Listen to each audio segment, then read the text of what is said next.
A diferencia de México, donde hasta ahora ningún grupo del crimen organizado ha manifestado su intención de entregarse a la justicia, en Colombia hay uno, la Oficina, que busca un acuerdo con el gobierno para desarmarse, desmantelar sus negocios ilícitos y pagar por sus crímenes. En Colombia ya hay antecedentes de pactos gubernamentales con organizaciones del crimen organizado. El más recordado es el que se hizo con el Cártel de Medellín en los 90, a través del cual el jefe de ese grupo, Pablo Escobar, se sometió a la justicia. El caso de Escobar salió mal, porque el narcotraficante siguió manejando sus negocios de droga desde la cárcel La Catedral, la cual él mismo mandó a construir. Incluso ejecutó en el interior del penal a sus socios Fernando y Mario Galeano y Gerardo y William Moncada. El 21 de julio de 1992, cuando el ejército puso en marcha un caótico operativo para trasladar al capo a una prisión militar, él y sus hombres se fugaron. 1 año y 4 meses después, Escobar fue ejecutado en una casa en Medellín. La Oficina, la organización armada urbana más poderosa de Colombia, es precisamente una creación de Escobar. La fundó en los 80 para agrupar a todas las bandas de Medellín y fue durante años su brazo armado. Desde entonces, ha mutado y subsistido. Tuvo una etapa paramilitar en la que colaboró con la policía y el ejército para exterminar a las células urbanas de las guerrillas que estaban presentes en las comunas de Medellín. Nunca ha sido ajena a ninguna de las rentas criminales que se generan en esa ciudad colombiana y en 9 municipios colindantes. Hoy la Oficina es una confederación de bandas con una dirección colectiva que establece las reglas operativas del crimen en Medellín y su zona metropolitana y que cobra un porcentaje de todos los negocios ilegales que se realizan en esa urbe, desde microtráfico hasta cobros por deudas de transacciones de drogas. 8. Un vocero designado por la dirección colectiva de la Oficina, dijo a la revista Proceso, edición 2182, que la organización está dispuesta a acogerse a la justicia, desarmarse y desmantelar sus negocios a cambio de una rebaja de penas para sus integrantes e inversión social y empleo en los barrios donde están sus bases. Un proceso de esta naturaleza podría generar una reducción significativa de la violencia en Medellín, la segunda ciudad colombiana y donde este año se ha registrado un aumento del 20% en el número de homicidios. El alcalde de la ciudad, Federico Gutiérrez, reaccionó a la propuesta de Ochoa advirtiendo que él no negociará con delincuentes. La opción con cualquier estructura criminal no es la negociación sino el sometimiento, aseguró.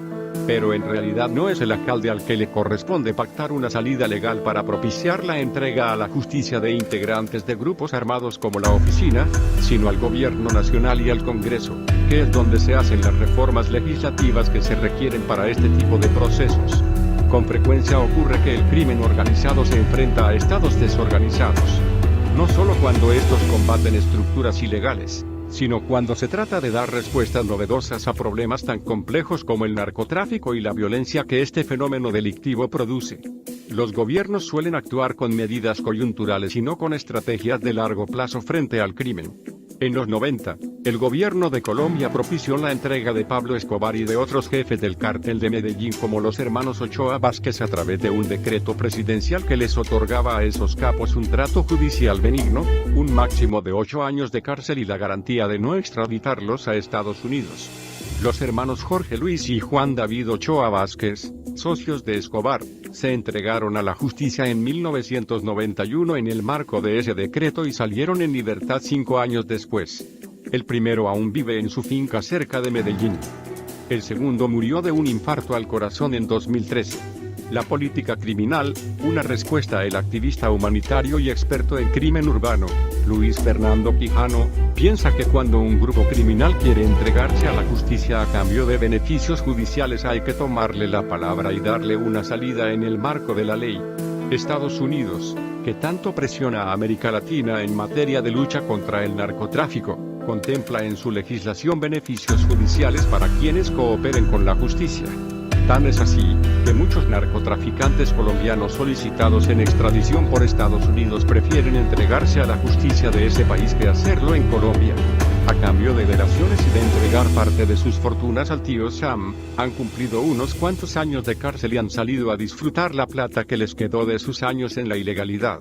Muchos, incluso, se quedan en Estados Unidos con sus familias con permisos de residencia pactados de antemano.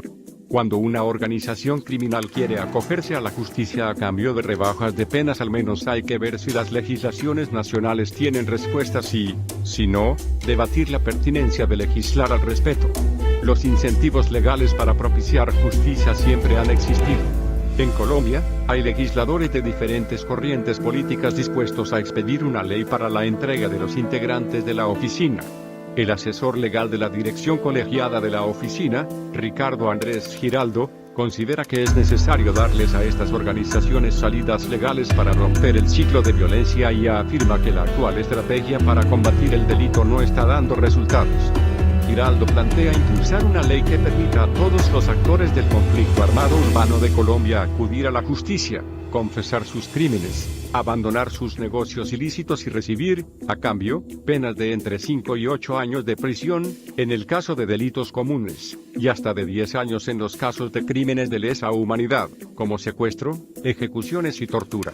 Propone, además, incentivos como que los condenados puedan cumplir sus penas en granjas agrícolas, y que se limite la admisión de solicitudes de extradición a Estados Unidos a los delitos que se hayan cometido después de que haya entrado en vigor la eventual legislación. Él cree que con este marco legal se propiciaría que en Medellín y otras ciudades de Colombia con altos niveles de criminalidad haya un acogimiento a la justicia, individual y colectivo, de integrantes de estructuras delincuenciales que generan violencia y terror entre la población. La experiencia colombiana puede ser un referente del proceso que se ha echado a andar en México para buscar la paz del país con estrategias de combate al crimen alternativas a las tradicionales. Al mismo tiempo, lo que ocurra en México en materia de pacificación también puede aportar elementos a considerar en Colombia. Los dos países, junto con los centroamericanos, son los que más alto precio han pagado en la lucha global contra el narcotráfico. Por eso tienen toda la autoridad para ensayar fórmulas novedosas, y siempre en el marco de la ley, para combatir ese y otros fenómenos delictivos. Lo que se haga en ese sentido es parte de la política criminal que cada país decida diseñar y poner en marcha. La política criminal es un principio de organización del Estado frente a las diferentes conductas delictivas. El jurista argentino Alberto Binder la define como una forma de violencia estatal organizada.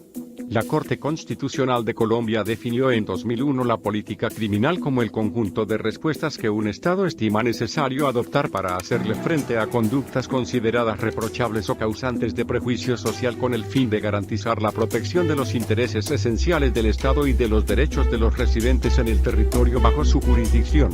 Las respuestas, señala la Corte, pueden ser sociales, jurídicas, policíacas, penales, económicas, culturales, administrativas, tecnológicas y, desde luego, políticas. El sociólogo y abogado italiano Alessandro Barata consideraba que la política criminal es una herramienta de los estados para prevención y enfrentar el delito, y hacer frente a sus consecuencias. México y Colombia pueden echar mano de todas las herramientas que sus legislaciones les permitan y que se enmarquen en el derecho y la normatividad internacionales para dar respuesta a fenómenos criminales que no han podido resolver con estrategias convencionales. Más información en el blog del narco.com.